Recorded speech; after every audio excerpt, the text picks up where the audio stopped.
welcome to my channel once again. Please tell me you missed me. My name is Bolaji and I would like to welcome you to another episode of my pregnancy diaries. I've not done any official vlogs, pregnancy diaries. I'm unable to perform that task. I don't know who sent Siri message.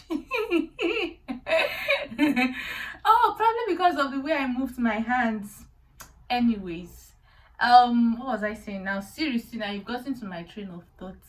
Okay, I'm not sure I've been able to vlog any videos since probably 14 weeks, literally the beginning of the second trimester, but now I have energy. You know that energy they always talk about in second trimester. I finally have it. Guys, it is real. But it didn't come until about 20 weeks, so like middle second trimester. Honestly, those 14, 15, 16, 17, I was still as nauseous as ever, I was still as tired as ever. But about the 20 weeks mark, I was like beginning to feel like, oh, what am I fine like this?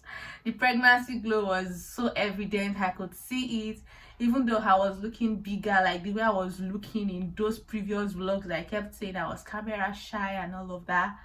I still look that way, but I love how I look. It's beautiful. And my bump, oh my god, it gives me bumps all the time. It feels like so out now, and I really love it. Yeah. Okay, so that is me. I've just done a quick recap. Okay, in this video I will be talking to you about, of course, the pregnancy symptoms I'm currently experiencing. I'll also be mentioning briefly positioning of the placenta. I think I mentioned what mine was in my previous video, the one where I had my anomaly scan. And finally, I'll just let you know what routines I've been doing for the past couple of weeks, and I'll probably still get doing for the next couple of weeks. Guys, the way I get breathless these days. But let me just get into my video. Okay, so what symptoms am I currently experiencing? I think I mentioned a few in my last video. That was the anomaly scan, but I'll just mention them again. So what am I currently experiencing? I get occasional bouts of nausea when I don't eat in time. Like, it gets really bad sometimes. I nearly threw up, or I'm sometimes sick, but it's only when I don't eat in time. I now have Braxton Hicks contractions, which I mentioned in my last video. Could start as early as 16 weeks. It's just a way of the uterus toning itself in preparation for labor. So you just get that contractions. It's usually not painful, it's not regular. It happens a couple of times during the day and it just goes. Sometimes it is triggered by activities, by dehydration. And what triggers mine, I would say activities and maybe dehydration or not eating and drinking well. I don't know, it just happens most times in the evenings for me, or when I am really active. That's Braxton Hicks contractions. What else am I experiencing? Yeah, I'm feeling my baby now. It feels really nice. Even though I've got an anterior placenta, I mentioned it in my last video, but I can feel baby now. Like, most times around here, the lower side, and around here. That's because my placenta is right in front here. So that is. Still, while I'm on placentas,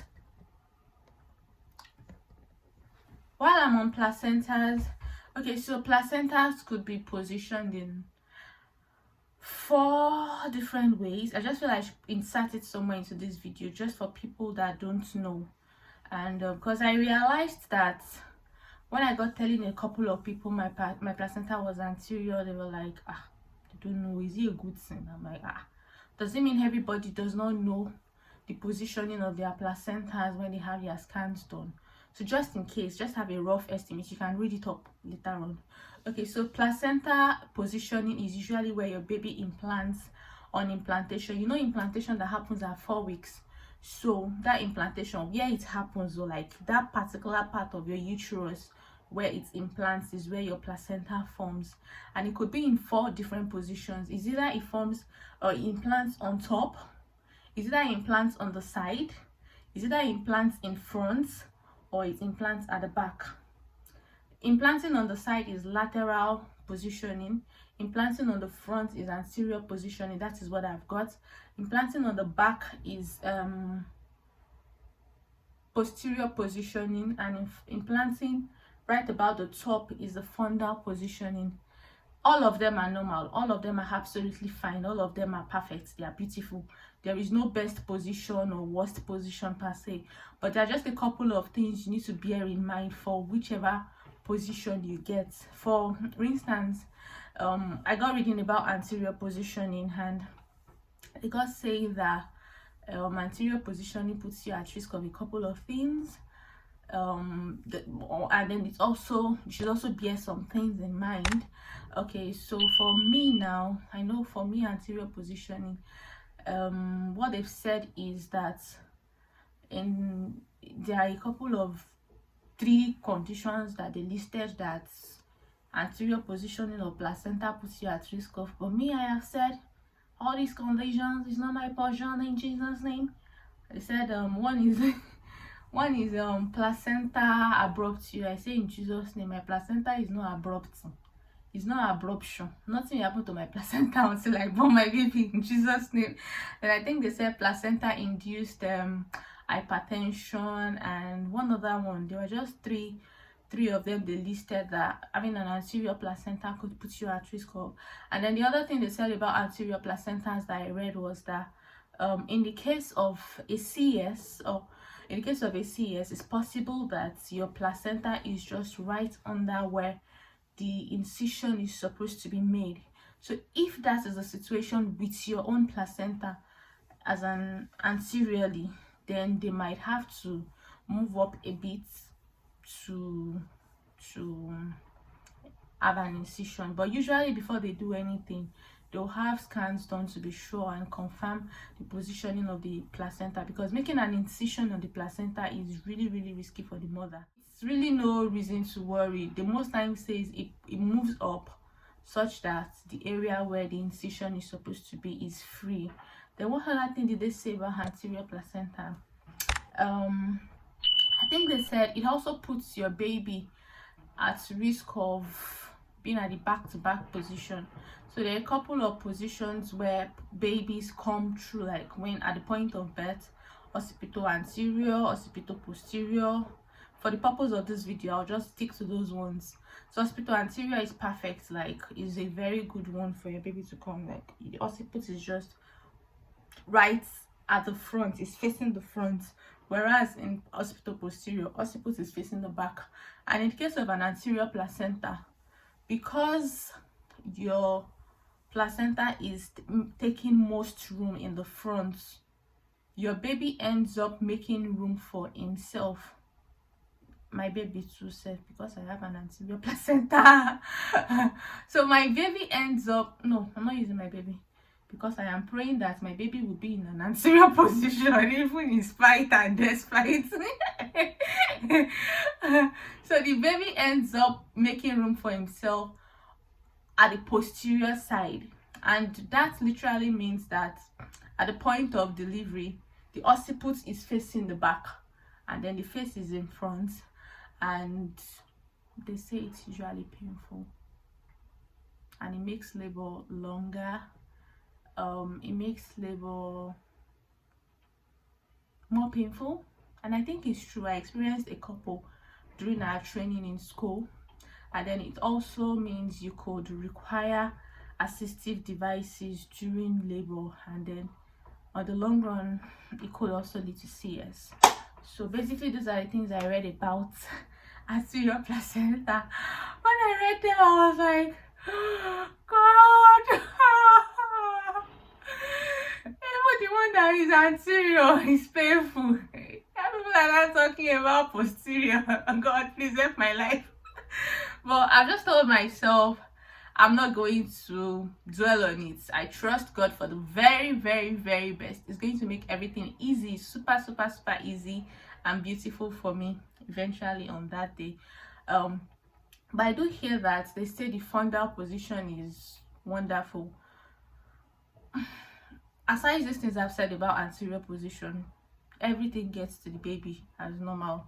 Same with posterior, same with on the sides, like literally nothing. So, but basically, just bear that in mind in case. What else do I want to mention?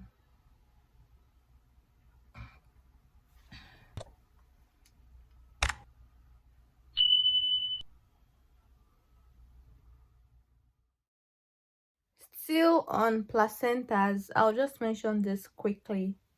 Something you should be wary of if you do see it in your notes or they mention it to you that you've got a low lying placenta. So, in spite of all these positions I mentioned, the anterior, posterior, fundal, lateral, it's possible to have a low lying placenta in either of these four positions. So, if you do see in your notes that you've got a low lying position, I think it needs to be raised with the doctor, or depending on where you are, they might as well raise it with you. Having a low lying placenta is puts you at risk.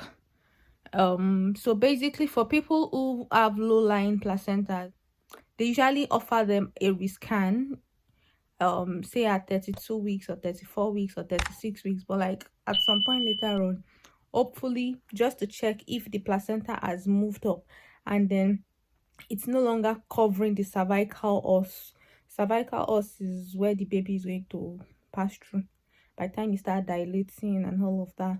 So it's just confirms that it's no longer covering the cervical os and and all. So basically they usually have a rescan.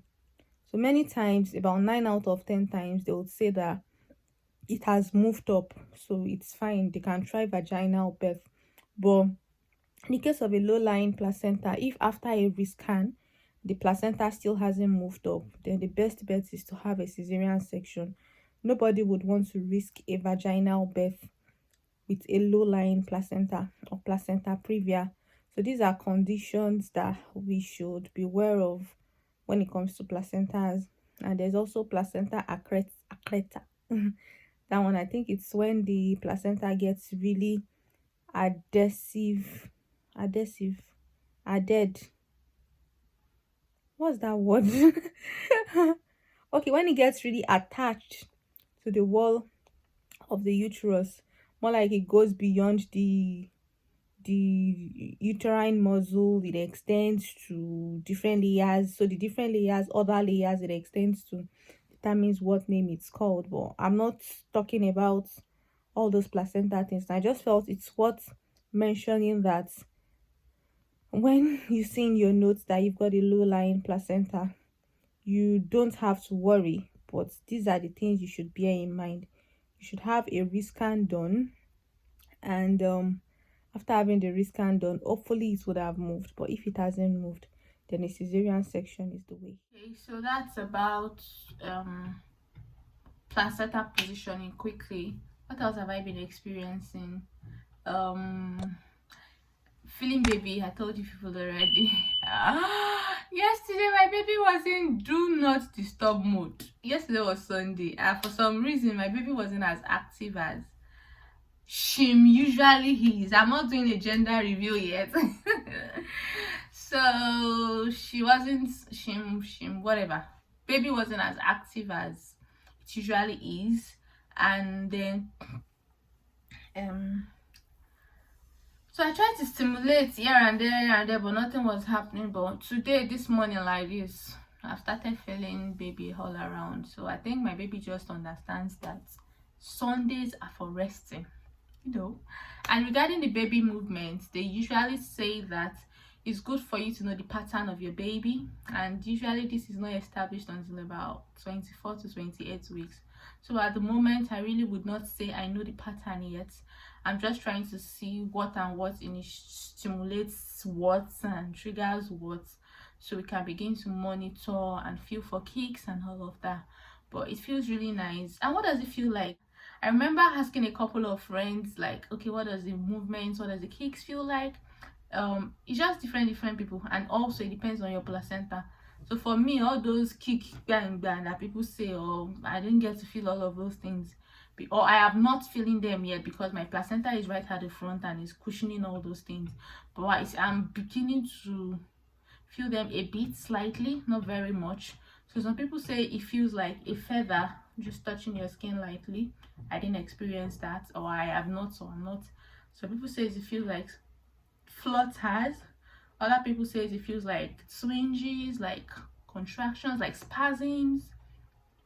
Other people say it feels like you feel like something tapping you, like something like that. Other people say it feels like, you know, when you're having a bumpy ride, you know, the way it just goes down in your belly, like that kind of movement. Some people say it feels like that, probably when your baby is making a move or turn. So for me, what would I say I've seen? I think for me it's more of the tapping, and then probably occasional spasms. And this one, it feels like, I think that is when my baby is moving. It feels like, you know, when you want to use the toilet and then your belly just goes like that's something like that. That's what I feel usually in my lower belly, and then it feels like, oh, my seems baby is changing movement, a position or something. Yeah, so that is literally what I have felt so far. But they say as they grow, when they don't have a lot of room again, you clearly see, or even see, I can't see anything now as much as I want to see, but you clearly see when they turn, you clearly see when one hand is punching your skin up and all of that. But yeah, wait for it. We'll show you when they begin to do it. But at the moment, that is all we are currently experiencing. Then what else? My knees are still hurting me really badly, but I don't know. I've just decided to live with it. Honestly, I've just decided to live with it. And God, back pain. I also read that being in the anterior position also puts you at risk of lower back pain. I don't know how true it is.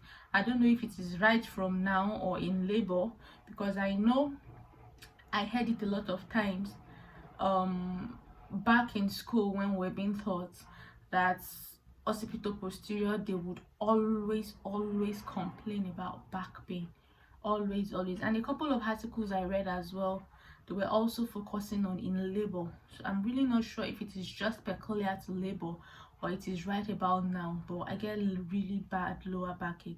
It's not even just lower self, and sure, you see this my back, this place, oh God. And then this place, I don't know what causes this one. This one, I figured out it's when I'm standing a lot, but sure, you see the one around here, I don't know. When I am sitting, it is painful. When I lie down too much, it is painful. When I'm in just any position that is, I just don't know, it's usually very painful. The only thing that soothes and relieves me is husband man giving me a back rub. And once he gives me that back rub like this, like it would have hardly started, I would have slept off. But it's really soothing and relieving. Like that's about the only thing. What else? I'm eating like something now, guys. You know when my pregnant self sees a bowl of food and you're like, I can't finish this food. I cannot. And I carry the food right now as a pregnant woman. I'm like, I can't eat it. It's plenty. Guys, I will not know when I will finish that food. And when I now finish the food again, I'll still be feeling like, where did that food enter? Where am eating? But the thing about me is that it doesn't happen like that all the time. There are just some days when I really hit, and there are other days where I'm not just interested. So the days when I really feel like eating, I just eat, and the days when I don't feel like eating, I don't feel like eating. Even though I end up feeling guilty, like share baby is fine, like this with the way I ignore it like a human being today. But yeah, God has been faithful, and all has been well, and all is still well, and all will be well. I think I'll just do the other part I talked about earlier. I'll do it in another video where I said the things I have been doing, the my routine basically so far, and we still do probably till the end of the pregnancy. Yeah, I would probably talk about it in another video. But literally this is this video. Yeah, guys, am I fine? Am I fine? Like, tell me. Me say, I know I'm fine now. Like before. But no, we thank the Lord. So you see me again in my next video, another episode of my pregnancy diaries. I remain your darling Omobeejay. I wish you a healthy pregnancy. I wish myself a healthy pregnancy. I wish you a healthy pregnancy when we get to see our bundles of joy, guys. Our hearts will be full of gratitude to God in Jesus' name. Till you see me again. Bye.